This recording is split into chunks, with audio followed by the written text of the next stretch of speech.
Hello everyone. Today I am going to show you how to make a spelt bread using my sourdough starter.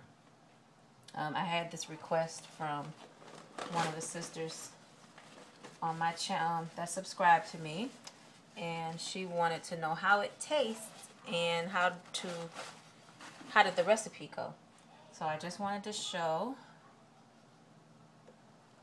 This is, if you could see, that's definitely alive. This is my sourdough starter. Now, I made this batch a little bigger. So I know in a previous video I gave different measurements. So I'm just going to give different measurements today. We have in this is actually 2.5 cups of sourdough starter. So what I did is I took from my jar over here. That's my sourdough starter.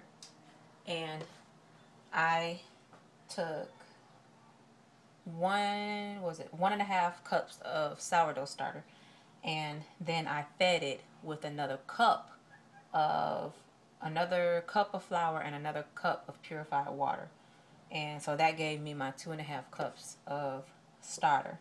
This has been sitting for about 6 hours because I've been running errands today. So what we're going to do here is I'm going to add to my starter about a teaspoon of salt. I'm not measuring here, so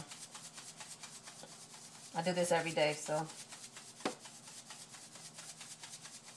I should have put the big end in so I don't have to keep shaking. But anyway, this is sea salt. You can get this at Whole Foods, $1.99. This is 1 pound, 10.5 ounces. A lot of Mediterranean sea salt.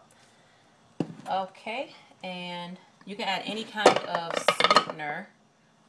I'm going to add a 1/2 cup of sugar. You can add, normally I put honey in this, but I'm running low on honey, so I need my honey for something else. So I've been using sugar the last couple days. This is a 1/4 cup measure, so it's going to do a 1/2 cup of sugar, and I'm going to start blending this up. Let's see, I need to add some water. 1 cup of water.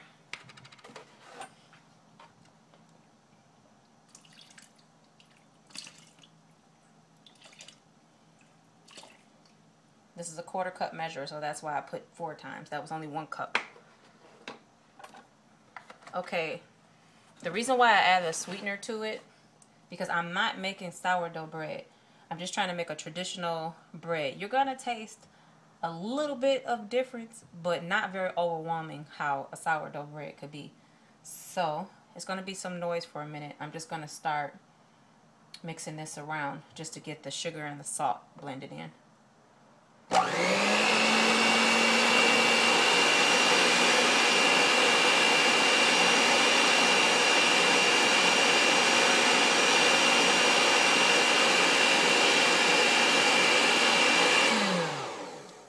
Okay, from this point you're going to add in, altogether it's going to be around 3.5 cups. This is spelt flour. I actually got this online. A 25-pound bag I got online for a really good price. It's organic, organic spelt flour. Can you guys see that? I'm way over there. I don't know if you can see the texture of it, but it's a really good quality spelt flour.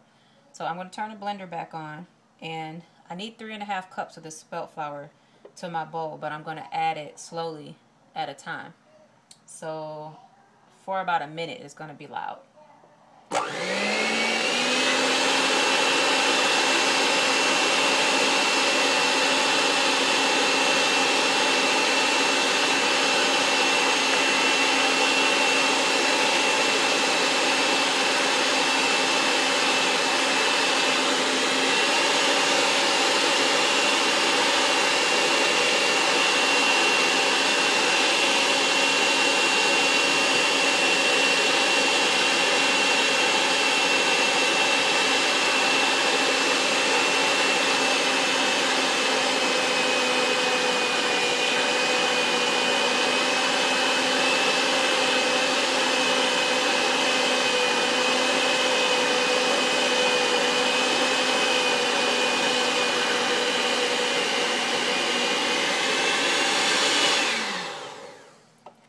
it's 2 cups of flour added so far. What I'm going to do is take off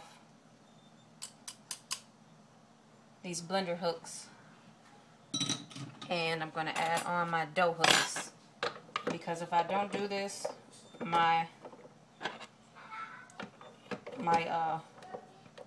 dough will start going up and up and up and up the blender until I can't get it, till it's all up in the inside of here. So I don't know if you can hear, but as I was mixing around, I kept putting the speed up, because once it get thicker, I don't have a really fancy blender here, so I think this was like a Walmart. What is this brand? Hamilton Beach. So it's good enough for what I have to do. So I'm going to finish adding my flour, and so that's going to be like another minute.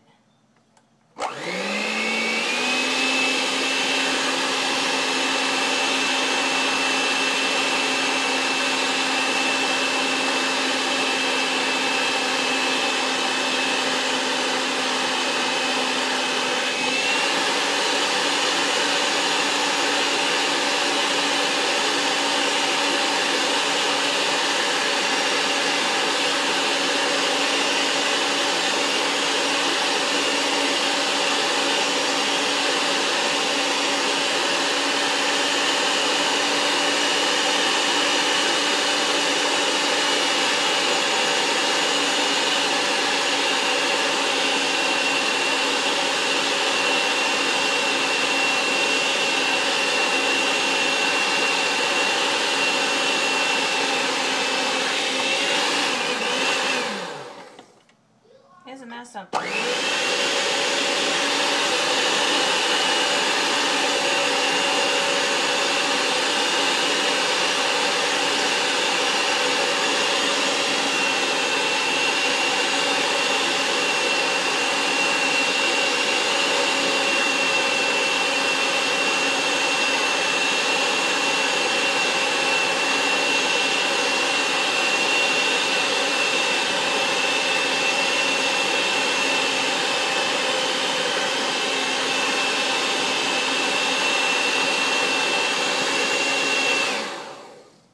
Okay, so I kept blending this until it started pulling away from the sides a bit. Now, if you can see, this is still not a dough-like consistency as far as kneading, but I'm going to show you what it looks like. See what it just start pulling away from the sides. Okay, what I'm going to do from this point, I'm going to move this out of the way.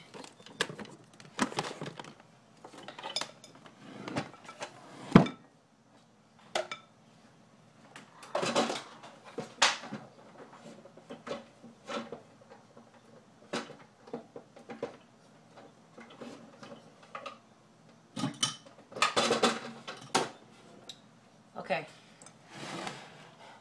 At this point, you want to flour your surface really heavily, because this is still really gooey.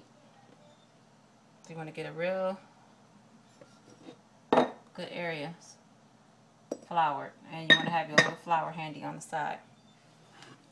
Now you want to take your bowl and just put your dough out onto the flour surface.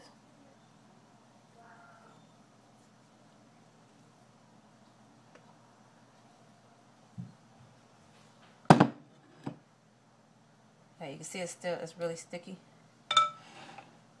Put some flour on top, because from this point, if you have, where is it? If you have a dough scraper, where's my dough scraper? Here it is. If you have a dough scraper, from this point, before you start kneading, you want to take it and try to get as much of it as you can. Coat it with the flour.